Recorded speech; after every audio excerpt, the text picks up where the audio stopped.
Hey, what's going on, guys? My name is KarQ. Welcome to the KarChives, the KarQ archives, where I post live replay reviews and coaching from my Twitch stream at twitch.tv/KarQ. The current day is September 18th, 2020. This is the meta where everybody's playing anything, really. Like, I don't even think there's a strict tank meta, DPS meta. But Ana's still really good, so we're going to watch gameplay submitted by VLOOKUP. Ana, defense on Gibraltar. Let's see what we can do to help them out. Okay. Starting position. Attackers incoming. Up here. I'm okay with this. Brex, thank you for the resub for 5 months. So it looks like your team is here and starting here. I would actually, like, if your team isn't going to clump up in this room, I actually don't think it's a bad idea to kind of just jiggle here to make sure nobody sneaks up here. Like, I would start here, wait for like movement to happen, and like not be here long enough to get owned by like a one-shotting Widow or Hanzo. But like, since no one's checking here, I mean, I guess your Hanzo can call out to you that, hey, someone, Genji's walking in this room. But for the most part, most people start on Gibraltar and like to look here to not give up the space right away. But it's not the end of the world if you don't. Thank you again, Brex. But anyways, let's see.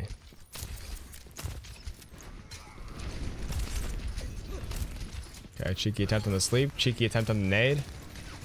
That's fine. I'm okay with that nade. I'm okay if you reacted a bit, like the concept or the idea was fine. The execution could have been a bit cleaner, obviously. Could have tried to sleep that a bit earlier. If you slept that ball who just randomly rolled there, it could have actually been punished because he would have fallen asleep here. You have 4 people to collapse on him. Could really make him pretty much confirm a kill, or he gets out with super low health and just stalls their healer because then 2 of them have to sit back there. The attempt on the nade there was also fine. Probably just a little bit higher. Idea was fine. Execution was a bit off, but that's not what we worry about. Okay. So the minute that Genji dashes to you, that reflex should be to nade the ground. So staying scoped in here like this is a bit risky because now, like, from their sight lines, if I'm like on this side, you know, this is all I see. And then you kind of just get targeted really fast. Like, you got shot. Oh my God. Like, you just got deleted in like 3 seconds. So because like I would actually stand up here and like shoot down. I do this as well, but usually because I have a Winston or Diva or another tank chilling with me. But because your tanks are opting to play here, suddenly this spot becomes kind of just like an open platform, especially because around this corner, you're kind of just exposing yourself relative to where your tanks are. So, you know, positioning is always dynamic relative to your tanks as a support player. People always ask, KarQ, make a positioning guide. Well, this would be the correct starting spot for the most part, but because they're not there, you can't play here anymore. At least not now that the payload's here and the enemies are here. You could start here, like I said earlier, because the game just started, but you know what I mean? So got punished there. Like, instead of me, I don't want to just point out mistakes. I want to point out the alternative. So the alternative is to come down, because your tanks are here, come down here, and then you can pressure this angle here while cutting the sightline from the enemy. That was the alternative in this situation. Anyways, you died. Let's skip. Respawn.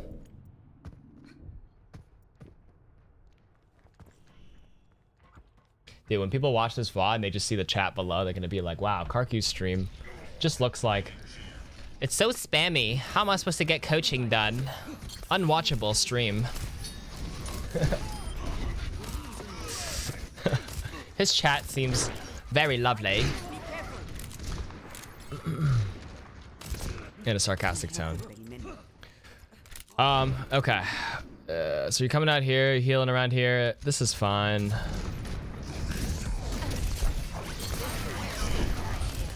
Okay, so the execution on this ball initiating. Typically, if I have enough time and I feel this is coming, I'll actually flick the sleep onto the ball, but I only do this sometimes. If you get comfortable with it, you can definitely add that into your arsenal as a potential play against the ball, but it is kind of tough based on how he starts his pile drive. But it is a doable play that I do pull off sometimes. Not going to say like you should try to do this sleep every time because you're going to miss a lot, but the only way to actually learn how to sleep a ball mid-slam animation is to actually practice that flick up. So you see the ball, you actually start the sleep now and flick while the animation is coming out to give yourself more time to react instead of like aiming up, starting the sleep and aiming. It's like you're already aiming forward, looking around, you see the ball, you start the sleep, flick up, and then do it. and then you didn't compensate. But anyways, now that yeah, now that the other option is to let him slam, do the damage. He does get the L charge, and then you get the sleep after he slams. But yeah, you have to compensate for the booping up. So this is why I usually, if I'm too late to react on the initial sleep on the slam, I'll let him slam. But just as soon as the slam is about to land, I start the animation. So as soon as I get lifted up, then I shoot straight down and I land it. But seems like you know that. The nade after is fine since you all took damage. You anti him and everybody else gets healed from the slam damage. That's fine. So you're going to play in this little corner here. I'm okay with this. Yes, you can stay scoped in here because you cut the enemy sight lines. You want to actually stay scoped here just to give yourself the highest amount of accuracy. But it looks like your team just got owned here, so this is gonna be a wash. Yeah. You're gonna have to reset. So mechanically, stuff like this, when you're retreating, this is where like the strength of quick scoping comes in handy, right? Because they're losing. You can shoot them unscoped as you keep retreating, but then here you just stayed scoped in, and then you like backed up. Like you see how you're just like leaning back while scoped in. It's slower. If you just like either shot fully unscoped shots or jump back, quick scope, jump back, quick scope, you'd probably already be like around here on the retreat. While like it'll be a little bit slower, but it's probably like a lot more efficient. So that's one time where quick scoping is pretty useful.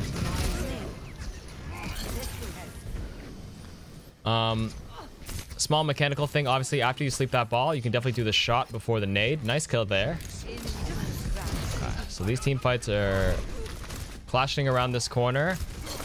So where you're positioned is a little risky. I know you guys are holding here. You either just like commit onto this corner, but you have to be careful. This is relative to your tanks. You can hold this corner if your tanks are like pretty aggressive and they can at least hold this space. But your tanks are a little passive and actually taking steps back. And this is where you can actually get isolated all of a sudden. So by default, I think if they're coming in this way, you just play by this little tractor here. Although it does expose you to this sight line and this sight line. This one's a safer one, but riskier if they cut you off. So I think both are fine, depending on the context of the situation.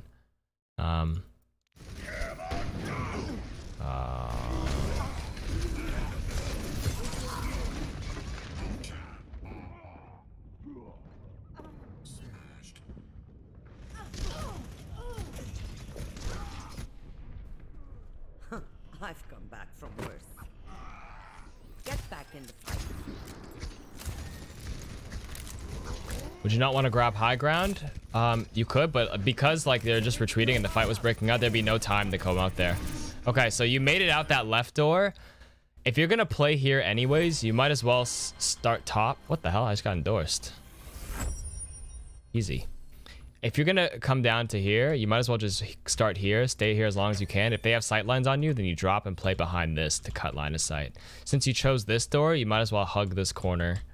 But then you crossed after the nano, which is a bit risky. I mean, I do it sometimes too, but like pick a side. Just commit. But obviously now that you guys have numbers advantage, everyone's moving up, you can move up with them. But for the most part, let's say that fight actually ended up stalling there. You hold a side there.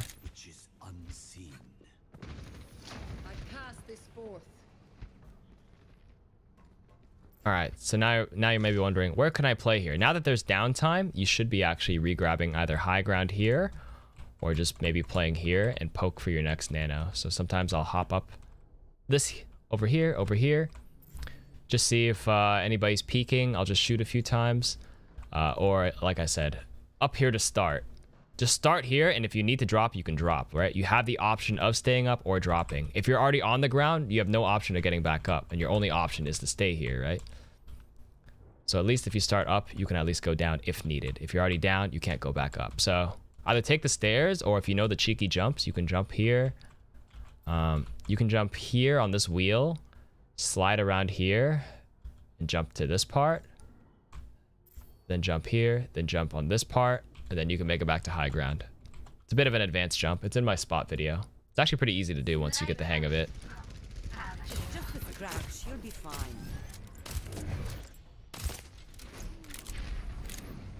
Okay, so your team got a kill. This is where I sleep on it would be good. That's okay. Idea was fine. The execution on that will just get better over time anyways. So the slam happens. Nice nade on him. Punish him. Perfect. There you go. Okay, you're in a bubble, so you're kind of safe. You could just shoot him. You guys won this already. Their ball's dead.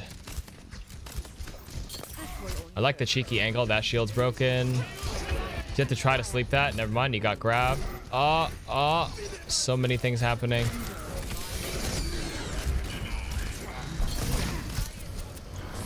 All you can do is chill in here. Yep. Focus on that shot. Almost. Just stay here. You don't have to walk forward here. You don't have to walk forward here.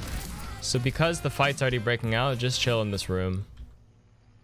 Because if you play out here, this ball's just gonna round this corner and kill you. You give yourself a bit more time by just hugging here, and you have this mini health pack to hold since your teammates are already on this side.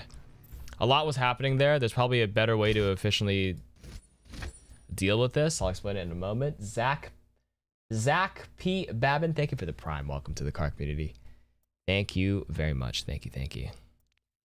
Appreciate it. So there's that grab, right? That payload, it just so happens to be blocking LOS, and you got grabbed on the payload. So this sucks. You can't really help him there. I know you're trying to shoot the lamp after you reload, but you got to be careful here because there's also this guy who can just shoot through that ant matrix and triple dink you. Oh my god. See, wait. You actually did get hit by him. Look at your HP. You went from 200 to 35 immediately. 12 HP. Your coalescence showed up. Ooh, you got saved. Okay, so right here. There you go.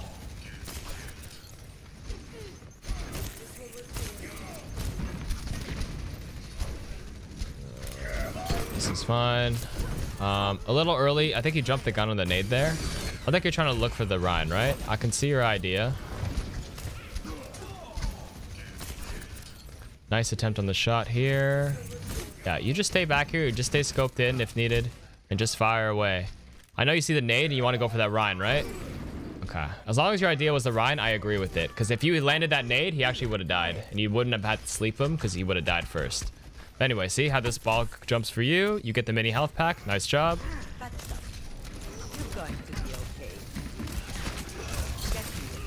Nice nade here.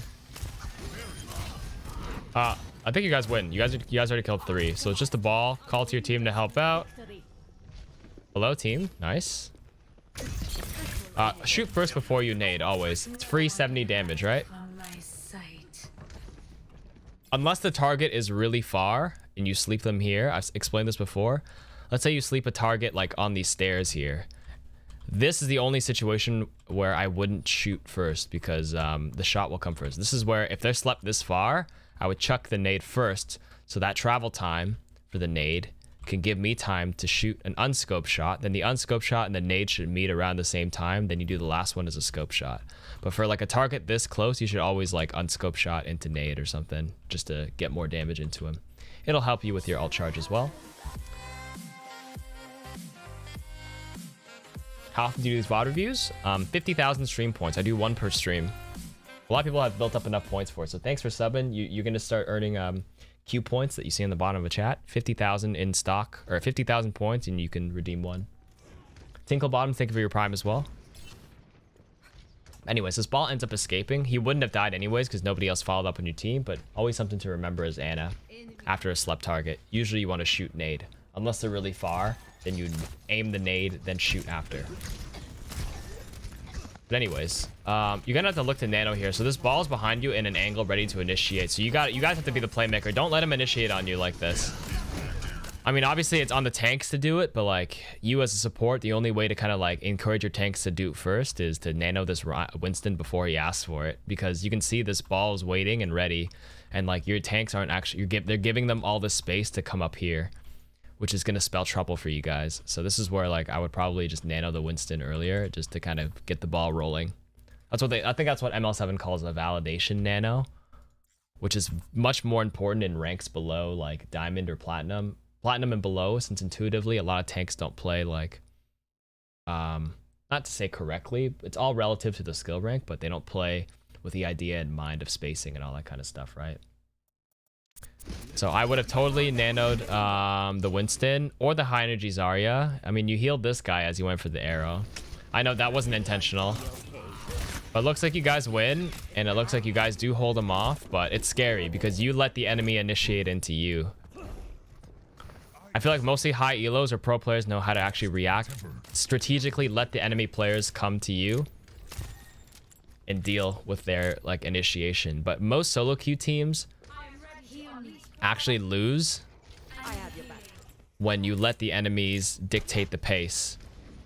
I'm just gonna pull the stat out of my ass, but I'm like pretty certain anecdotally that if my team like puts their foot down and like initiates and does stuff, I win mostly.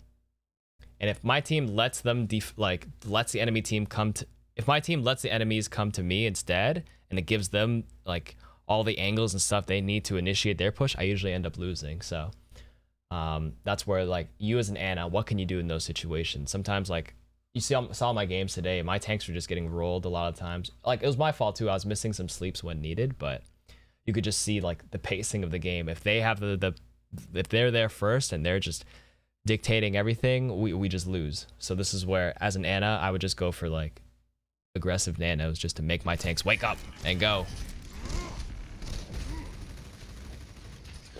I think I repeated my words a bunch of times, but sorry. Anyways. I'm not a fan of that nade just because his shield was up the whole time. I think you could have been a bit more patient on that nade specifically. On those cooldowns. There's a Widow to your top right here. Honestly, I probably would have just taken the duel just because this team fight was already lost. But it's okay. It's a small thing. There's a stat in Owl that where people use sound barrier proactively instead of reactively, they double the success rate. There you go. Cheers. If you play more aggressive as a team, you leave the enemy team with less openings. If you ult first, you're more likely to win because you're likely to get the first pick, which will help you get your ult faster and snowball. Exactly. But anyways, since the team fight's here, you play around this corner. Yeah, do you see how like their tanks are just like setting the pace? They're just walking forward and doing whatever they want. But I mean, at the same time, you guys are staggered and they're just getting a bunch of staggered kills. But like the concept is there, right? Okay, so a little Mercy switch here. I don't know if I like Mercy switch here. I really think, I think Ana or Baptiste is probably the strongest in this corner. I think you need it. I think getting that aggressive anti-nade could be something to turn the fight. Like right here with the grab coming up, I think you should have just stayed Ana. Unless someone was bickering on your team to play Mercy for them. But because you had grab up, I would have stayed Ana, and then you might have had a better chance of sneaking an anti-nade, especially with that grab. You want to help the Widow win duels. That's fair. That's the problem. But I think in a fight like this, it's tough to get a clean res off unless like they obviously die in front of your spawn door, which just so happened to happen. But all right, we can assess a bit of Mercy. There, Lucio's doing the thing. Okay, your movement. I like how you're looking around. That's okay. I still say look around a little more. Give yourself more data, more information to feed off of. Uh-oh. You see the Reaper beside you. You got a ditch. Okay, nice. Fall across. Be careful here. Oh, no.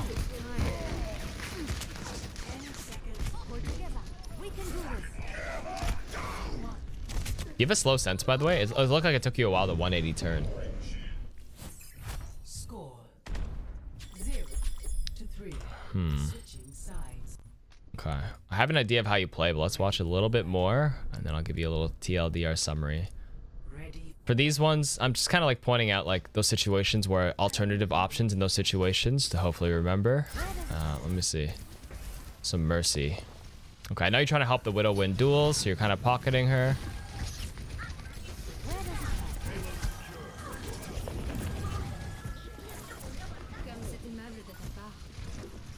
Keep looking though, keep looking. You don't have to stare at her. You don't have to stare at her. Look around and see if you need to fly away from her right now. Like right there, I probably would have started. I would be flying to this diva right now and help that diva win that baby diva battle. Right there, right there, right there. Oh. So, one of the reasons why you may not have like reacted in time to this is because I think on Mercy right now, like you got to look around more. Once this beam is attached, I remember I explained this yesterday, but it's a different VOD review. Once you attach a beam, this thing is attached, right? You have like a 2-second window before it even breaks if you like turn around to the right. If the person you're beaming is not on screen, you have a 2-second grace period before the beam actually breaks. So this is where, as soon as that beam is attached, I'd be looking around here just to assess the situation. What's happening to the rest of my teammates? I don't want to just tunnel on that one person I'm pocketing. That's a common mistake from Mercy players. Is like, oh, I'm supposed to pocket my Pharah, or I'm supposed to pocket my Ashe or Widow or Hanzo. I'm just gonna hold my beam and stare and just, you know, twiddle my thumbs. But I mean, that's the advantage of Mercy, right? It isn't that mechanically intensive to beam, but then you have to contribute to your team by just reading the situation, you know, understanding everybody's positioning, making calls to your team, and assessing when it's time to leave and help somebody else out. So like right here, like if you were just, the beam is already on, you're already set, so you should be looking. Look. You see this D.Va? Oh, D.Va's fighting. There's a D-Mech. Oh, she's critical. Right there should have been your instinct to leave and go help him. Because that D.Va's just in a 1v1 against the baby freaking D.Va.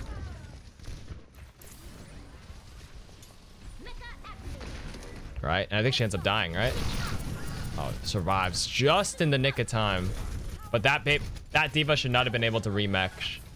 See, you see how now, because this D.Va lived, now you have this one D.Va is drawing the attention from your Widow, D.Va, and you. And the rest of your team is like 3v whatever around this corner. But like imagine if you were there ready to respond to your baby D.Va against that D.Va, baby D.Va would have been killed. Now all 3 of you are free. This Widow have a free angle to reassess right here. What if your Widow, instead of looking at D.Va suddenly now in this spot, or grapples or stares here, what if that Widow now shoots and kills this Lucio or this Genji? Now this Genji's dead. But just that one decision for you to fly just in time to heal this D.Va freed up this Widow, and this Widow is able to kill this Genji. And now your team is at, you know, all 3 of you guys are moving forward, and now they're down to 2 people, you know? Everything snowballs like crazy in this game with decisions that you make. With 15 meters, the beam doesn't break? Oh, okay, my bad. It's like as long as LOS isn't broken. Fair. Nice super jump, actually. Oh, shit. Nice jump. That was good mechanics right there. I like that. Okay, so like, yes, once that person died, I think you're going to look for a res here, right? Your other option would have been to fly back here, or you back up here and then go for the res. Now, it depends on the rank, but like at high ranks, this person would be sitting here watching for that res. So backing up around that corner would have been a worse choice than just staying with your team here. But based on the context of this, I think you just kind of waited. And are you going to wait and go for the res? I think you are, right? Oh, no, he's still watching you. Yeah, and then you end up going to your team anyways. Yeah, that's going to be a tough res. That wasn't so much on you. That was just that person above, whoever just died there. They're already caught, and it's at a spot where it's kind of unresable. Now, right here in the middle of this team fight, you can accomplish this healing or damage boosting by playing around this corner here. You're in range to attach that beam, and then you hide around that corner. Yeah, you didn't take any damage here, but these are just mercy habits you want to get into, right? Or good mercy habits is, this is the exposed sight line. You can accomplish the healing by just attaching that beam, hugging this wall, or hugging this wall. This wall is probably worse. This wall might be better just because you have the mega health pack. But it's snowballing in the favor of the enemies. You're probably going to die anyways, but just something to remember in general. But you are farming some juicy ult charge, though. Wait. Oh. So again, in that room, the minute this Moira casts the coalescence, you probably don't want to back up into there. You probably just commit. You just hop in there and just bank on this whole clusterfuck of a fight to work in your favor. You either damage boost this Moira, or you pocket this D.Va. Instead of backing up here, then you ended up getting killed by the Echo there.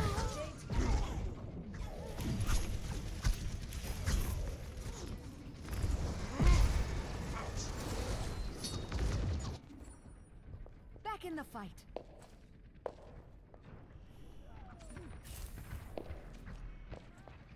All right, one more fight. Let's see. Mad Boxer, thank you for the prime. Did I say thank you already? Thank you, Mad Boxer. Thank you again if I didn't say it. No one can hide on my sight. Nice. Okay. Let me get you patched up. Damage and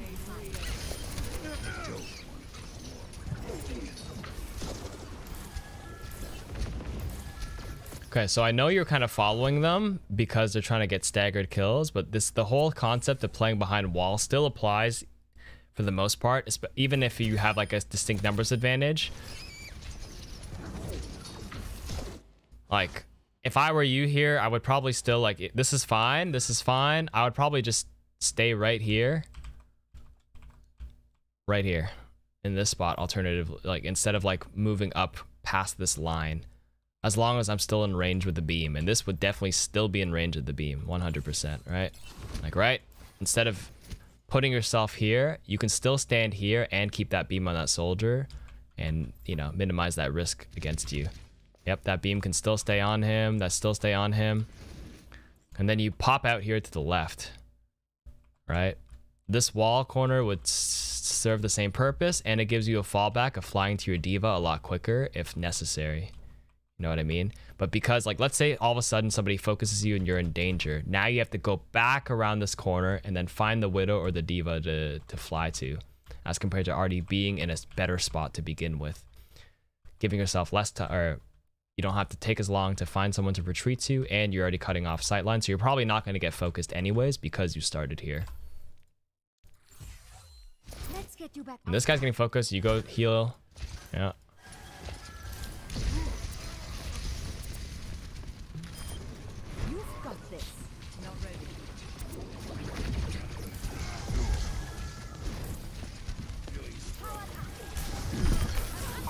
Popping Valk, that's okay. So they have that ultimate, yeah. Nice. That remech was already happening. Oh my goodness. This is peak Overwatch for you. Honestly, we all give a lot of shit to Overwatch, but like, what kind of game can you get shit like this happening? Cloned ball ults and just 7 ults being fired at once. It's kind of chaotic in a good way.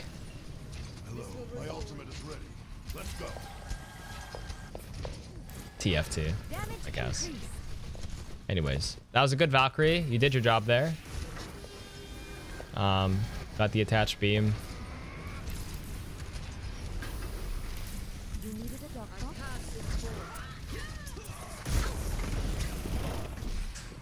Oh, be careful of this res here. That tracer just recalled. I think you just let him win that one. There.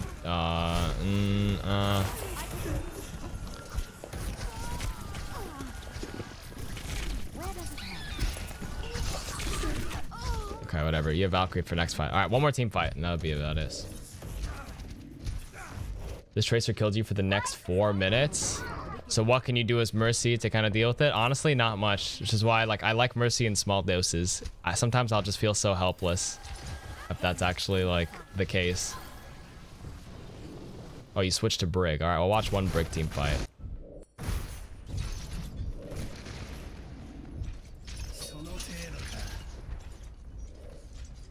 Battle Mercy Shrek's Tracer? I mean, not really, but yeah. I like never take that path here. Honestly, it didn't really serve any purpose. Because you're on Brig, it doesn't really help. Honestly, if I were still Anna, I could probably come out this door for the better angle if they're spawn camping. But because you're Brig and your purpose at this point is to like swing and whatever, even if they're spawn camping you, it's probably still better to stick with your team to get that passive aura. If you were Anna, I actually think coming out here is pretty smart. Like your McCree I think is doing the right thing because they're spawn trapping you. I know you spent three tries getting out that door. Oh no, I understand that, but because you're on Brig, I still think it would be better to stay with them at first. Swing around this corner.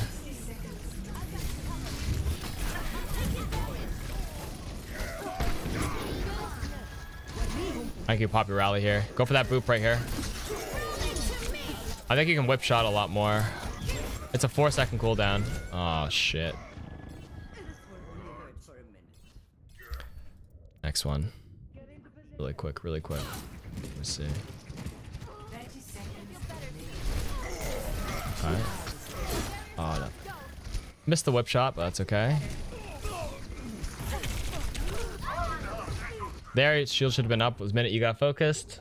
Oh man, this is hard to watch. You guys actually win this next fight or what? Practice makes perfect. Not terrible to come to reason. You can stun this guy. Whip shot him. Whip shot him. Oh, that whip shot right away could have just bursted him based on his HP that I saw that he had. No, no, no, no. I wouldn't go for that lamp there. Because this guy immediately windowed, you should probably just bash out behind your Rhine shield or use this payload as cover. You don't have rally, and you're so squishy now, 200 HP. You're lucky they didn't shoot you.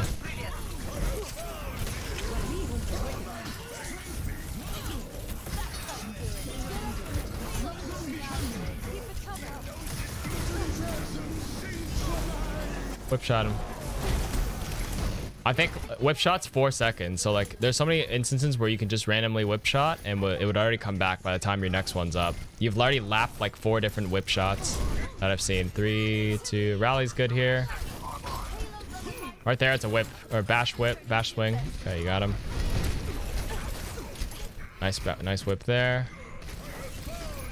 Just whip him again right now. Whip him again.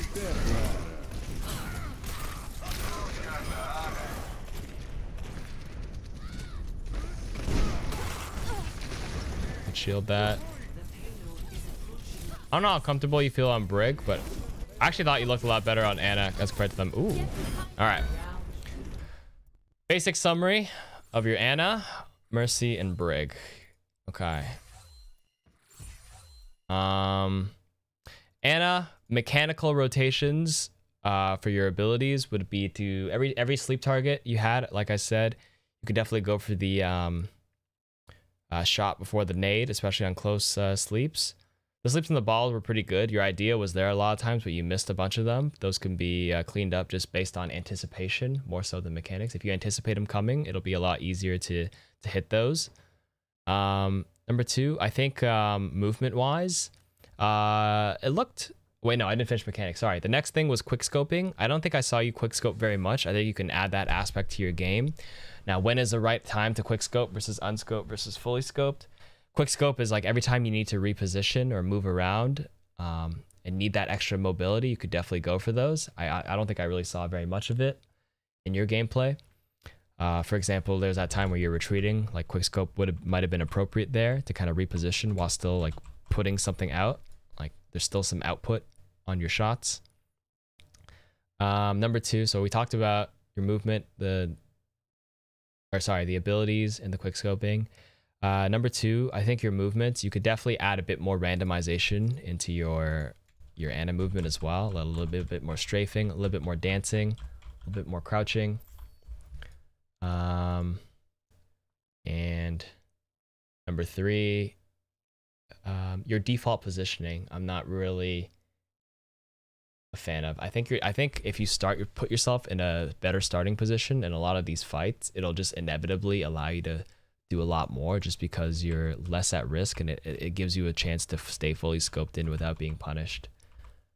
I mean, I think in this first fight when you backed up here, that was fine, but on the second one, you know, a lot of times you just got split from your team, and then there's times where there was downtime and you didn't reposition up to the high ground, or when the fight broke out here and you're hiding in here, this is a decent spot to fall back to because the team fight was happening here. But then I remember that earlier you kind of like walked out here and then fell back, and then that time you came out of here, instead of like hugging or jiggling this door and hugging this corner, you kind of like you nano, but then you like decided to cross back this way anyways.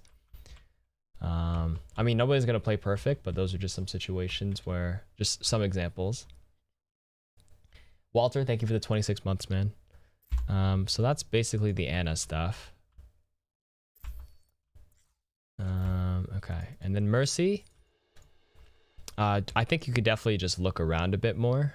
Like I said, there's, I mean, that goes for all supports, but it's even more prevalent and evident on Mercy, especially because you don't really have to aim. You don't have to like do Ana stuff where you're aiming at targets, but because even if I'm playing Ana, I try to aim and look at one, but I'm like looking around and trying to like calculate in my brain who needs healing and what's happening. But you kind of just tunnel visioned, right? So I guess tunnel visioning is a no-no on Mercy. Even if you're pocketing one, you want to look around more.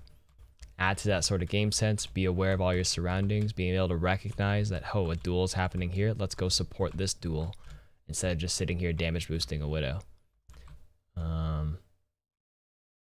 And then with Mercy as well, like with all the heroes, the movement, the little strafing, the little jiggling stuff, that's also really good there too. Even more important on Mercy, I would say. And then number 3, your Brig. It just felt like you're a bit uncomfortable with the... I mean, I think you just switched to this out of necessity. Like you said, I think you said you play Mercy out of necessity, but I don't know how much Brig you play. I know you're getting spawn camp, so I don't think Brig was like a bad choice here because you're all clumped up. You get free AoE healing.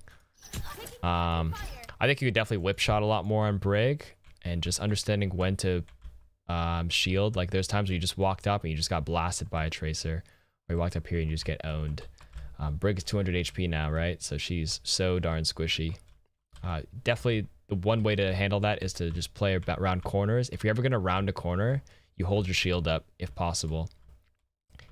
Assessing the situation, whether it's safe to swing, is usually relevant to like if the team fight's clashing out. If your tanks are here and you know things are happening, you'll probably go for a cheeky swinger here or two. But I remember you died here once because this Tracer just like one clipped you because I think 2 of your tanks got like cut back here and then you were actually alone here face tanking 3. They decided to walk up and swing and then they just like clapped you so fast. Yeah, you're not confident on the whip shot because you miss a lot, but it's kind of like Roadhog hook. You kind of, and it's a shorter cooldown too. You say you miss a lot, but you just got to keep chucking those out and eventually the accuracy will come. Try out the Brig Workshop whip shot trainer. Actually pretty useful. And I think, dude, you can't avoid the poo talk in this stream. But yeah, other than that, I think that's it. All right, chat. What level was this gameplay? What rank was this gameplay? And then we'll have VLOOKUP tell us what it was.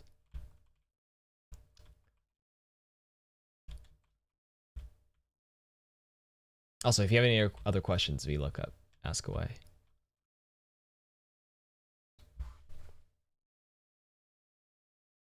27, 26, 28, 23, 2650 player, 2400 lobby.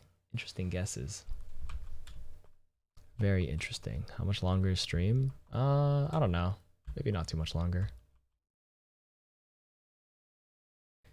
Diamond or master?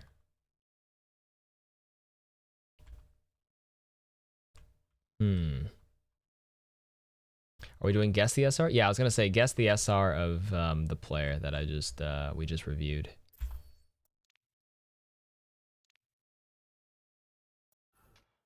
This is a long game. Goes into a crispy overtime fight at the end. All right, VLOOKUP. Round 2. What rank are you?